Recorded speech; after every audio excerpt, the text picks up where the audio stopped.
છેલ્લા કેટલાક વિસ્તારથી અમરેલી પોલીસ સ્ટેશનના અલગ અલગ વિસ્તારમાં, ભાવનગર જે જિલ્લા છે તે જિલ્લામાં અલગ અલગ વિસ્તારમાં બાઇક ચોરીની ફરિયાદ મળતી હતી. અમુક ફરિયાદી અમારા પાસે અને મીડિયા થકી બાઇક ચોરીની ઘણી રજૂઆત આવતી હતી.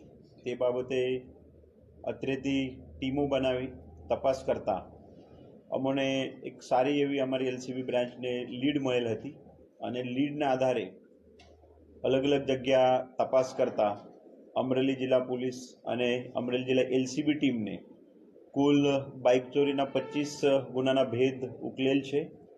એમાં અલગ અલગ ભાવનગરના પોલીસ સ્ટેશન છે, સુરતના છે અને અમરેલી જિલ્લાના છે.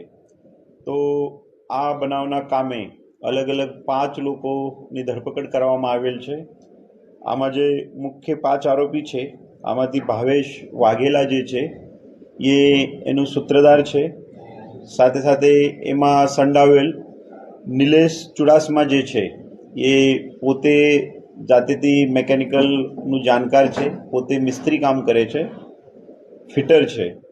અને આ લોકોની બાકી 3 લોકો સાથે મળીને એક એમઓ એ પ્રકારની હતી. બસ સ્ટોપ હોય અથવા માર્કેટની જગ્યા હોય, હોસ્પિટલ્સ હોય, તે જગ્યાથી જે બાઇક પાર્ક કરેલ હોય તે જગ્યા સમય જોઈને આ લોકો જેમાં ગાડીમાં ચાવી લગાવેલી હોય તે બાઇક અથવા આમાં જે એક મિસ્ત્રી છે એ જે ગાડીમાં ચાવી પણ ના હોય એમાં અલગ અલગ ચાવી આ લોકો જોડે હોય છે, એના થકી એ લોકો બાઇકની ત્યાંથી ઉઠામણ કરીને લઈ જતા હતા. આ જે બાઇકના આગળનો વપરાશ છે તે બાબતે પણ જિલ્લા પોલીસ તરફથી સઘન પૂછપરછ કરવામાં આવી. એમાં એવું જાણવા મળેલ છે કે આ લોકો એ બાઇક જે છે નવા કોરા સારા લાખ રૂપિયા કિંમત સુધીના બાઇકો આપણા જ વિસ્તારના જે વાડી વિસ્તાર છે આમાં જે મજૂરો કામ કરે છે એ લોકોને વિગર કોઈ પણ કાગજ બનાવ્યા વિગર સસ્તા ભાવે આપતા હતા. એ પણ વિગત ધ્યાને આવેલી છે. જેથી તપાસના કામે એ તમામ બાઇક જે લોકોએ આ લોકો પાસેથી ખરીદી કરેલ હતી એ પરત મેળવેલ છે.